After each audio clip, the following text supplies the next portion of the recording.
আসসালামু আলাইকুম। Cook two ইট চ্যানেলের পক্ষ থেকে সবাইকে স্বাগতম জানাচ্ছি। আশা করছি সবাই ভালো আছেন। আজকে তৈরি করে দেখাবো খুব সহজ পদ্ধতিতে ঘরে থাকা উপকরণ দিয়েই গুলগুলি বা গুলগুলা, যে নামেই বলেন না কেন, গ্রাম বাংলার ঐতিহ্যবাহী এই গুলগুলিটি সবাই চিনে থাকেন। তাহলে চলুন শুরু করা যাক।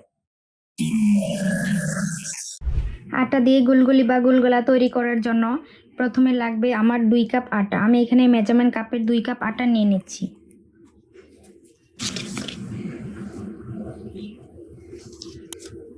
তারপর দিচ্ছি হাফ কাপ চিনি। আমি এখানে হাফ কাপ চিনি নিয়েছি, আপনারা আপনাদের স্বাদ মতো চিনিটা নিতে পারেন। তারপর দিব হাফ চামচ বেকিং সোডা, হাফ চামচ বেকিং পাউডার। আমি এখানে বেকিং সোডা আর বেকিং পাউডার দুইটা ইউজ করছি, আপনারা চাইলে যে কোনো একটি দিয়েও করতে পারেন। এখন এই সবগুলো উপকরণ একসাথে মিশিয়ে নেব।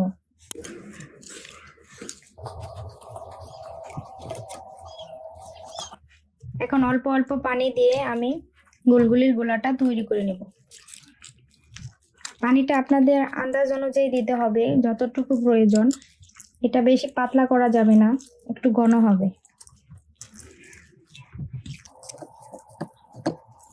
আমি অল্প অল্প পানি দিয়ে ব্যাটারটা গুলিয়ে নিয়েছি, দেখুন ঠিক এরকম হবে।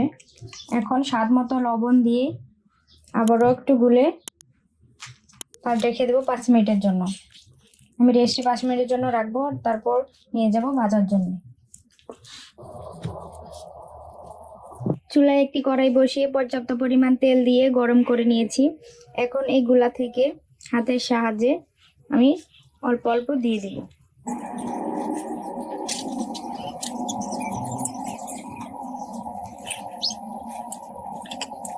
এভাবে করে দিয়ে উল্টে পাল্টে ভেজে নিচ্ছি।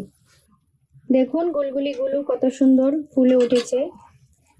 আমার গোলগুলিগুলো ভাজা হয়ে গেছে, এখন তুলে নিচ্ছি।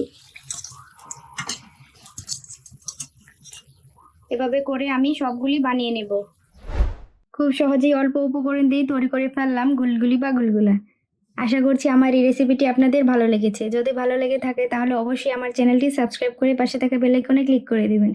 তাহলে দেখা হবে আপনাদের সাথে পরবর্তী রেসিপিতে। সে পর্যন্ত ভালো থাকুন। আল্লাহ হাফেজ। আসসালামু আলাইকুম।